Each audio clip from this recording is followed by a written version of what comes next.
ഈ പാലാഴി മഥനത്തില് ഒരിക്കലും ദുർവാസാവിനൊരു മാല കിട്ടി. ഈ മാല ദുർവാസാവ് എന്ത് ചെയ്തു എന്ന് വെച്ചാൽ നേരെ ആർക്കെങ്കിലും കൊടുക്കണം എന്ന് കരുതിയിരിക്കുമ്പോഴാണ് ഇന്ദ്രനെ കണ്ടത്. ഇന്ദ്രൻ ഈ മാലയെടുത്ത് ഇന്ദ്രന്റെ വാഹനത്തിന്റെ മുകളിലിട്ടു. ഏതാണത്? കാറോ? ഐരാവതത്തിന്റെ മുകളിലിട്ടു. ഐരാവതം നോക്കുമ്പോൾ കണ്ണിലേക്കും കാതിലേക്കും ഈച്ചയും പ്രാണിയും പാറ്റയും വലിയ വണ്ടും തേനീച്ചയും എന്നൊക്കെ പറഞ്ഞ് വന്നപ്പം അതിന് ഭ്രാന്ത് കയറി. എന്ത് ചെയ്തു? അത് വലിച്ച് താഴെയിട്ട് പിന്നെ അരിക്കൊമ്പന്റെ പണി തന്നെ ചവിട്ടി നിരത്തി കളഞ്ഞു. ഈ ആന അത് ചവിട്ടുന്നത് ദുർവാസാവ് കണ്ടു. ഇന്ദ്രനെ ആനയാണ് ശപിക്കേണ്ടത്. പക്ഷെ ഇന്നേ വരെ പട്ടി കടിച്ചാൽ പട്ടിക്കെതിരെ ആരും കേസ് കൊടുത്തില്ല. ആർക്കെതിരെയാ കേസ് കൊടുക്കുക? പട്ടിക്കെതിരെ കേസ് കൊടുക്കോ? ഉടമസ്ഥനെതിരെ. ഇവിടെ ഇന്ദ്രനെയും കൂട്ടരെയും അടക്കി ശപിച്ചു. വൃദ്ധരാവട്ടെ, ജരാനര ബാധിക്കട്ടെ. അപ്പോഴേക്കും ഇന്ദ്രൻ കാൽക്കൽ വീണു. ഞങ്ങളെ രക്ഷിക്കണം, അബദ്ധം പറ്റിയതാണ്, ഞാൻ തെറ്റ് ചെയ്തു. പറഞ്ഞു, എനിക്ക് ശപിക്കാനേ അറിയുള്ളൂ, മോചിപ്പിക്കാൻ അറിയില്ല എന്ന്. അത് ചില ആൾക്കാർക്ക് പ്രശ്നം ഉണ്ടാക്കാനേ അറിയുള്ളൂ, അത് പരിഹരിക്കാനുള്ള വഴി അറിയില്ല, ആണോ? ഏതായാലും ഇവിടെ ഇന്ദ്രനെ അടക്കി ശപിച്ചു. ഇന്ദ്രൻ തളർന്നില്ല. അതിന് പ്രായശ്ചിത്തം ചോദിച്ചപ്പോൾ പറഞ്ഞു, ഒരു കാര്യം ചെയ്യൂ, നിങ്ങൾ ബ്രഹ്മാവിൻ്റെ അടുത്ത് നിന്ന് ചോദിക്കുക, പാലാഴി മഥനം ചെയ്ത് അമൃത് കഴിച്ചാൽ നിങ്ങൾക്ക് യൗവനം തിരിച്ചു കിട്ടും. ഇതിനൊരു മാറ്റം വരണമെങ്കിൽ നമ്മൾ പാലാഴി മഥനം ചെയ്യണം. അതെന്താണോ മഥനം? അതിപ്പോൾ എവിടെയാണ് ഈ പാലാഴി മഥനം? നമ്മൾ മനസ്സിലാക്കിയത് ഒരു കടലില് വാസുകിയെ ഇട്ടിട്ട് ഒരു തല ദേവന്മാരും ഒരു വാല് അസുരന്മാരും പിടിച്ചു വലിക്കുന്ന ചിത്രമല്ലേ പാലാഴി മഥനം? ആണോ?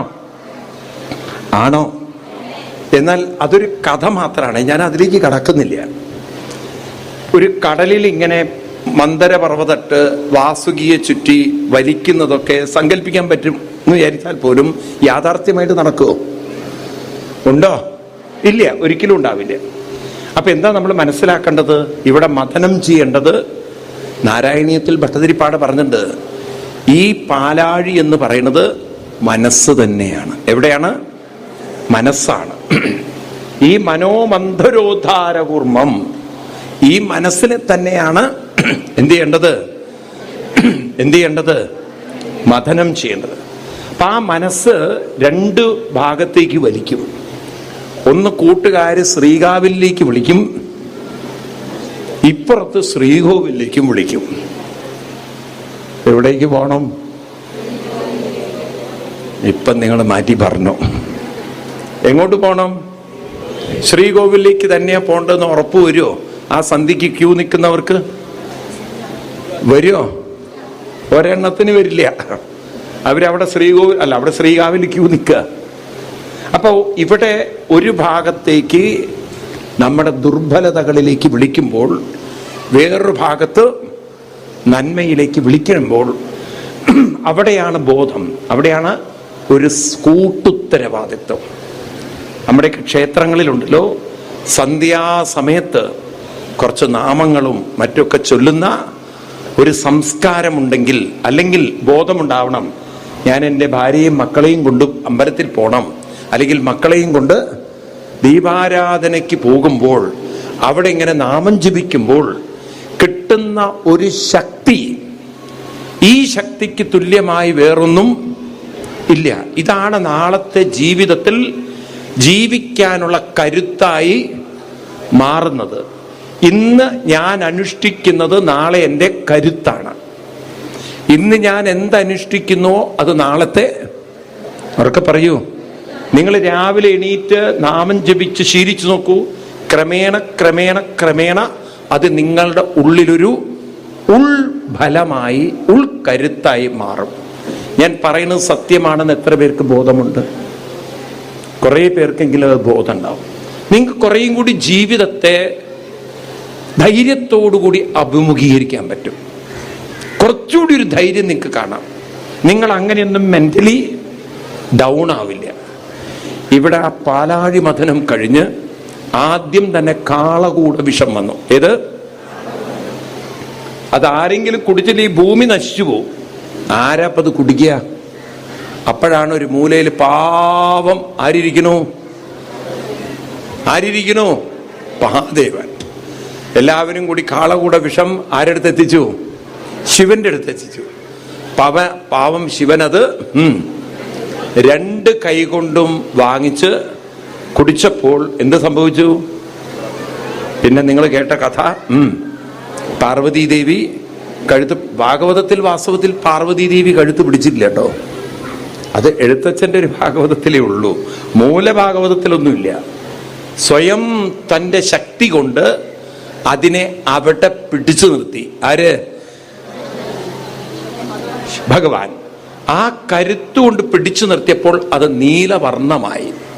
അന്നെല്ലാവരും ഉറക്കൊഴിഞ്ഞ് ആ ശിവന്റെ ആ ഒരു വിഷസേവ അല്ലെങ്കിൽ കാളകൂട വിഷസേവ ആ ദിവസത്തെ നാമജപത്തിന്റെ ദിവസമാക്കി മാറ്റിയതാണ് പിൽക്കാലത്ത് പറയൂ ശിവരാത്രി. ഈ കഥ ഓർമ്മിപ്പിക്കുന്നത് ശ്രദ്ധിക്കുക, ആരിലാണോ ശിവത്വമുള്ളത്, ശിവൻ എന്നാൽ നാമം എന്നാണ് അർത്ഥം. എന്താണ്? നാമം ജപിക്കുന്നവർക്ക് ലോകം കാളകൂടം തന്നാലും, ആര്? നമുക്ക് ചില വിഷമങ്ങളുടെ വേദനകളുടെ കാളകൂടം ലോകം തന്നാലും അതിനെ പിടിച്ചു നിർത്തേണ്ടടത്ത് പിടിച്ചു നിർത്താൻ നാമബലം കൊണ്ട് സാധിക്കുമ്പോൾ കൂടെ നമ്മുടെ കൂടെ അതുപോലുള്ള ഭക്തന്മാരുണ്ടായിരിക്കും. തളരുന്നവരുടെ കൂടെയല്ല ആളുകൾ ഉണ്ടാവുക. ആണോ? തളരുന്നവരുടെ കൂടെ ആരും ഉണ്ടാവാറില്ല. നിങ്ങൾ നോക്കൂ, ഞാനിത് പറയുന്ന സത്യമല്ലേ? കള്ളു കുടിപ്പിക്കാൻ പോകുമ്പോൾ കൂട്ടുകാരുണ്ടാവിരിക്കാം. ഇവൻ കുടിച്ച് കുഴഞ്ഞ് റോട്ടിൽ വീണാൽ ഈ കുടിപ്പിച്ചവരൊന്നും നിങ്ങൾ കാണുന്ന കാഴ്ചയല്ലേ? ആണോ? അവൻ്റെ കൂടെ ഉണ്ടാവുമോ? ഒരു മനുഷ്യനില്ല. നേരെ മറിച്ച് നിങ്ങളുണ്ടല്ലോ, ഒരു നാമജപം തുടങ്ങിക്കൊള്ളൂ അമ്പലത്തിൽ. ക്രമേണ 2 പേര് വരും, 3 പേര് വരും, 4 പേര് വരും. ക്രമേണ അതങ്ങനെ കൂടിക്കൂടി. അത് സത്യമാണോ? സത്യമാണോ? അപ്പോ നാം തളരാതിരിക്കുമ്പോഴാണ് നമ്മുടെ കൂടെ ഉറക്കെ പറയൂ നിങ്ങൾ ആളുകൾ വരുന്നത്. നിങ്ങൾ നാമം ജപിച്ചു നോക്കൂ. അതാണ് നമുക്കിന്ന് കുറഞ്ഞു പോയത്. വീട്ടിൽ നാമജപം എന്നത് വളരെ കുറവാണ്. ഞാൻ പറയുമ്പോൾ അങ്ങനെ ആയിരിക്കണം. ഈ പെൺകുട്ടികളൊക്കെ ഇവിടെ ഇരിക്കുന്ന ഒരു പ്രതിജ്ഞ ചെയ്തെടുക്കണം. നാമം ജപിക്കുന്ന അമ്മായിയമ്മയും പയ്യനുള്ള വീട്ടിലേക്ക് ഞങ്ങൾ കല്യാണം കഴിച്ചു പോകുള്ളൂ എന്ന് നോക്കാമല്ലോ നമുക്ക്. നാമം ജപിക്കുന്ന ഒരു വീട്ടിലല്ലാത്തൊരു വീട്ടിലേക്ക് ഞങ്ങൾ ആരും അവർക്ക് പറയൂ കയറില്ലേ. ഞാനിപ്പോൾ എല്ലാ പെൺപിള്ളേരോടും അതാ പറയാ. നാമം ജപിക്കുന്ന വീട്ടിലേക്ക് നിങ്ങൾ കല്യാണം കഴിച്ച് പോവാവും. നിങ്ങൾ ആര് പെണ്ണ് കാണാൻ വന്നാലും ശരി, ആദ്യം ചോദിക്കണം അമ്മായിയമ്മയ്ക്ക് നാമം ചൊല്ലുന്ന പണിയുണ്ടോ എന്ന്. ഇല്ല എന്ന് പറഞ്ഞാൽ അപ്പം ചവിട്ടി പുറത്താക്കും എന്ന് പറയാ. ആ വീട്ടിൽ വന്ന ആദ്യത്തെ ജോലി അതാ ചെയ്യേണ്ടത്. കാരണം അമ്മയുടെ കൂടെ ജീവിച്ചാൽ പ്രശ്നമാണ്. മനസ്സിലാവുണ്ടോ? എന്താ ഒന്നും പറയാത്ത നിങ്ങൾ? ഞാൻ പറയുന്നത് സത്യമാണോ? വേണോ വേണ്ടയോ? അതുകൊണ്ട് നാമജപമില്ലാത്ത ഒരു ദുർബല മനസ്സിന്റെ കൂടെ ജീവിക്കണേക്കാൾ നല്ലത് ജീവിക്കാതിരിക്കുകയാണ്. അതിന് നല്ല ജീവിച്ചിട്ടുള്ള കാര്യം. അപ്പം അതുകൊണ്ട് ജീവിക്കാനുള്ളൊരു പ്രചോദനം കൊടുക്കണമെങ്കിൽ ഒരു ജീവിതത്തിൽ ചില ചിട്ടകളും എന്താ ഒന്നും വേണ്ടാത്തത് നിങ്ങൾ അനുഷ്ഠാനങ്ങളും നോക്കൂ. നിങ്ങൾക്കിത് മനസ്സിലാവും. എപ്പോഴെങ്കിലൊക്കെ നിങ്ങൾ വിഷമങ്ങൾ വരുമ്പോൾ അമ്പലത്തിൽ പോവാറുണ്ട്. ഉണ്ടോ? നിങ്ങൾ പൂജകളൊന്നും കൃത്യമായി നടക്കാത്ത, എപ്പോഴെങ്കിലും തുറക്കുന്ന ഒരമ്പലത്തിലാണോ കൂടുതൽ ശക്തി കാണുക? ഒരു കൃത്യനിഷ്ഠയോടെ അനുഷ്ഠാനങ്ങളിൽ പോകുന്ന അമ്പലത്തിലാണോ ശക്തി കാണുക? എവിടെയാണ് നിങ്ങൾ ശക്തി കാണുക? ഒരു കൃത്യനിഷ്ഠയോടെ അനുഷ്ഠാനങ്ങളുള്ള ക്ഷേത്രത്തിലല്ലേ ശക്തി കാണുക? ആണോ? എന്താണ് ഗുരുവായൂരിൽ ഇത്ര തിരക്ക്? കാരണം അവിടുത്തെ അങ്ങനെ ഒരു കൃത്യനിഷ്ഠയുണ്ട്. 3-3:30 ആകുമ്പോഴേക്കും അമ്പലം റെഡിയാണ്, തുറന്നു. ആണോ? 10 മണി വരെ അവിടുത്തെ നോക്കൂ. ഒരു ആചരണം നോക്കിക്കഴിഞ്ഞാൽ നമുക്ക് എൻ്റെ കൂടെ മുമ്പ് വായിച്ചിരുന്ന ആളവിടെ മേൽശാന്തി ഇപ്പം പറയാണ്, രാത്രി 11 മണിക്ക് കിടന്നുറങ്ങുക, പിന്നെ 2:30 മണിക്ക് എണീക്കണം. എത്ര മണിക്ക്? വേഗം കുളിച്ച് അദ്ദേഹത്തിൻ്റെ തേവാരതൊക്കെ കഴിഞ്ഞ് 3-3:30 ആകുമ്പോഴേക്കും പറവുകാരൻ റെഡിയാണ്. അമ്പലം റെഡി തുറക്കണം. അപ്പോഴേക്കും അവിടെയൊക്കെ അടിച്ച് വൃത്തിയൊക്കെ റെഡി ഉണ്ടാവും. നിങ്ങളിതൊന്നും അറിയില്ല, കാരണം മെയിൻ വാതിൽ തുറന്നിട്ടില്ല. അതിൻ്റെ ഉള്ളിലെ കാര്യങ്ങളൊക്കെ തിളപ്പള്ളി ഭാഗങ്ങളും അതുപോലെ തന്നെ അമ്പലത്തിൻ്റെ ചുറ്റമ്പലങ്ങളും നാലമ്പലത്തിൻ്റെ ഉള്ളിലൊക്കെ അപ്പോഴേക്കും 2:30 മണിക്ക് തുടങ്ങും ക്ലീൻ ചെയ്യൽ. എന്നാലേ ഇവിടെ 4 മണിയാകുമ്പോഴേക്കും 3-3:45 ആകുമ്പോഴേക്കും 3 മണിക്ക് തുറക്കില്ലേ, ആ 3 മണിയാകുമ്പോഴേക്കും അമ്പലം തുറക്കുകയാണ്. അപ്പൊ നോക്കൂ, ഇത്രയും രാവിലെ തയ്യാറാവണമെങ്കിൽ ഈ തുറക്കുന്ന ആൾക്ക് അത്രയും കൃത്യമായൊരു, പറയൂ നിങ്ങൾ, ഒരു നിഷ്ഠയുണ്ടാവണം. അതുകൊണ്ടാണ് ആ ക്ഷേത്രത്തിൽ ഇത്രയും ആളുകൾ പോകുന്നത്. മനസ്സിലാവുണ്ടോ? ഒന്നും മിണ്ടാത്തത്? ഇതുപോലെ നിങ്ങൾ രാവിലെ എണീറ്റ് ചില നിഷ്ഠകൾ ചെയ്തു നോക്കൂ, നിങ്ങളുടെ വീട്ടിൽ തന്നെ ഒരു ശക്തി തോന്നും. നിങ്ങളുടെ വീട്ടിൽ വരുന്ന പെൺകുട്ടി പറയും, എൻ്റെ അമ്മയ്ക്ക് എന്തോ ഒരു ശക്തി ഉണ്ട് തോന്നണമെന്ന്. ഇന്നിപ്പോൾ അങ്ങനെയല്ല പറയാം, എൻ്റെ അമ്മയുടെ നാവിന് നല്ല ശക്തിയാണെന്ന്. ഈ നാവിന് നല്ല ശക്തി വേണ്ട, ഹൃദയത്തിന് ശക്തി വേണം, മനസ്സിന് ശക്തി വേണം. വേണോ? ഏതായാലും ജീവിതത്തെ മനസ്സിലാക്കണം. ഇവിടെ വലിച്ചു, കാളകൂടം വന്നു, ശിവൻ തളർന്നില്ല. നമ്മളെ ശിവരാത്രിയായി പറയൂ ആഘോഷിച്ചു. ശിവൻ തളർന്നിരുന്നെങ്കിൽ ആഘോഷിക്കുമോ? എന്തുകൊണ്ടാണ് ശിവരാത്രി ആയത്? ആ പ്രതിസന്ധിയിൽ ശിവൻ ഒരിക്കലും, നമ്മുടെ ദേവന്മാര് പോലും തളർന്നില്ല. അപ്പൊ ദേവനെ ഉപാസിക്കുന്നവരും തളരുകയില്ല. കൃഷ്ണൻ ഗീതയിൽ അർജുനനോട് ആദ്യം പറയുന്നത് എന്താ അറിയോ? ആദ്യത്തെ വരികള് കുട്ടികൾക്കറിയോ? ക്ഷുദ്രം ഹൃദയ ദൗർബല്യം തെക്തോത്തിഷ്ഠ പരന്തപ. എന്താ ആദ്യം പറഞ്ഞത്? ക്ഷുദ്രം, പറയൂ, ഹൃദയ ദൗർബല്യം തെക്തോത്തിഷ്ഠ പരന്തപ. എന്ത് പരന്തപ? തെക്ത ഉത്തിഷ്ഠ പരന്തപ. പറയൂ, എന്താ അർത്ഥം? ഒരാളുടെ ഏറ്റവും വലിയ പ്രശ്നം ഒരാളുടെ മനസ്സിന്റെ ദുർബലതയാണ്. നമ്മൾ അതിൽ നിന്നും ഉയരണം എന്നാണ് ആരോട് പറഞ്ഞത്? കൃഷ്ണൻ അർജുനോട് പറയുന്നെങ്കിൽ ജീവിത പ്രതിസന്ധിയിലൊന്നും ആരും തളർന്നില്ല, കൃഷ്ണനും തളർന്നിട്ടില്ല. ഉണ്ടോ? നമ്മുടെ ഒരു അവതാരമൂർത്തികളും അവരുടെ പ്രശ്നങ്ങളിൽ ഒരിക്കലും, അയ്യപ്പൻ തളർന്നിട്ടുണ്ടോ? ഉണ്ടോ? അയ്യപ്പൻ തളർന്നിട്ടില്ല. അപ്പൊ നമ്മുടെ ജീവിതം മുന്നോട്ട് പോകുമ്പോൾ ഇവരെയൊക്കെ പിടിച്ചാൽ നമ്മളും തളരുകയില്ല. അപ്പൊ അവരെ പിടിക്കുക എന്ന് പറഞ്ഞാൽ എന്താണ്? ഭഗവാനെ പിടിക്കാൻ നാമത്തിലൂടെ മാത്രമേ, അല്ലാതെ നിങ്ങൾ വെറുതെ ശബരിമലയിൽ 41 വർഷം പോയതുകൊണ്ടോ 51 വർഷം പോയതുകൊണ്ടോ കാര്യമില്ല. കൃത്യനിഷ്ഠ വേണം. എന്ത് വേണം? 2 വാക്കുകൾ നിങ്ങൾ മറക്കരുത്: കൃത്യനിഷ്ഠ, അനുഷ്ഠാനം. എന്താണ്? ഒരു ജീവിതത്തിൽ ഒരു വിട്ടുവീഴ്ചക്കാര്യത്തിലുണ്ടാവരുത്. ഇന്നലെ 5 മണിക്ക് എണീക്കണം, ഇന്നും 5 മണിക്കണം, നാളെയും. പറയൂ, അതിൽ ശീലമാക്കിയാൽ അതിന്റെ പേരാണ് കൃത്യനിഷ്ഠ. നിങ്ങൾ രാത്രി ഒരു 10 മണിക്ക് കിടന്നുറങ്ങും. ഞാൻ അമ്മമാരോടും മുതിർന്നവരോടും പറയണേ, നമ്മളുണ്ടല്ലോ ഇന്ന് ഈ ജീവിതം നമ്മൾ അറിയാതെ ജീവിച്ചിട്ട് ഉള്ള പണം മുഴുവൻ ആശുപത്രിക്കാർക്ക് കൊടുക്കുകയാണ്. മനസ്സ് ദുർബലമാണെങ്കിൽ നിങ്ങൾ രോഗികളാണ്. അതാണ് ശാസ്ത്രം പറയുന്നത്. നമ്മുടെ മനസ്സിന്റെ പ്രശ്നങ്ങള്, വേദനകള്, അതിനെ വിളിക്കുന്ന പേരാണ് ആദി. എന്താണ്?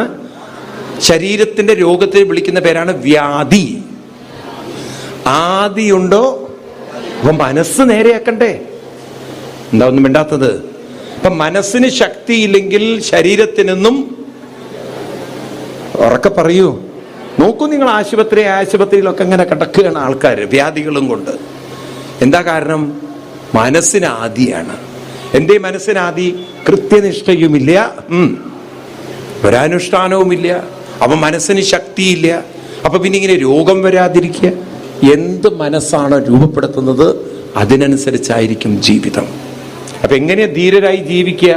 നേരത്തെ കൃത്യ സമയത്ത് എണീക്കണം, ചില അനുഷ്ഠാനങ്ങൾ കൊണ്ടു നടക്കണം.